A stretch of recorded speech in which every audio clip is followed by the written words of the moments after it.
Et je crois que les travaux de ce matin vont plutôt s'appesantir sur l'essentiel de ce que l'on doit retenir pour ce budget et comment faire la vulgarisation pour que les citoyens puissent en maîtriser le contenu. Ainsi a procédé le premier adjoint au maire de Porto-Novo à l'ouverture des travaux de la séance de vulgarisation de la version citoyenne du budget exercice 2024 de la municipalité de Porto-Novo, réunie ce mardi 2 avril 2024 à la salle de conférence de la mairie.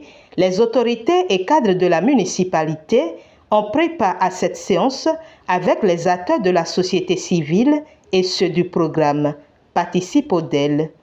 L'activité, comme vous l'avez remarqué, a porté sur la restitution de la version citoyenne du budget 2024 de la mairie de Porto-Novo.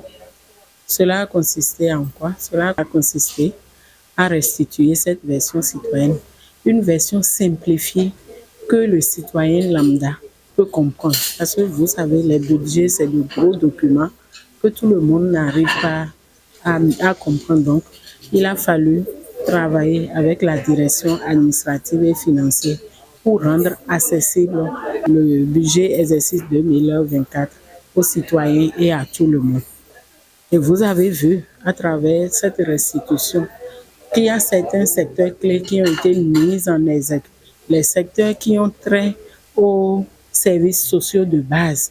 Les services sociaux de base concernent plus les citoyens à la base. Donc, il y a l'éducation, il y a la santé, il y a l'eau et l'assainissement, il y a les routes, les marchés et il y a l'agriculture urbaine. Malheureusement, nous avons constaté que pour l'agriculture urbaine, nous sommes à 0% au niveau de la commune. Je pense que c'est des constats que l'administration communale et les élus présents ont fait et ils s'en tiendront compte pour les fois à venir. Quand on parle de développement local, il est très important de montrer aux citoyens lambda des investissements, le budget qui permet de réaliser les différents projets pour le développement local. Et pour ce faire, il est très important que la mairie puisse montrer de vive voix le budget communal aux citoyens.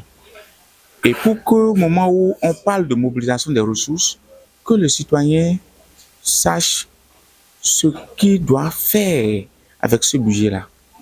Et c'est dans ce cadre que le programme Participe d'elle vient de montrer encore une fois non seulement le rôle de la mairie, mais la vulgarisation du budget et aussi attirer l'attention des citoyens à participer chaque fois lorsqu'on parle de la mobilisation des ressources communales et aussi impliquer les différents acteurs sur le budget communal.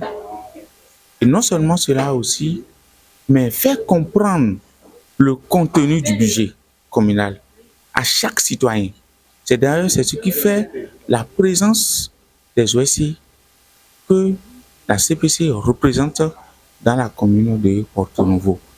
Donc nous, en tant qu'acteurs de la société civile, notre rôle est de vulgariser le contenu du budget aux citoyens afin qu'elles comprennent l'enjeu du budget et aussi lorsqu'on va parler de la mobilisation pour que le citoyen puisse participer.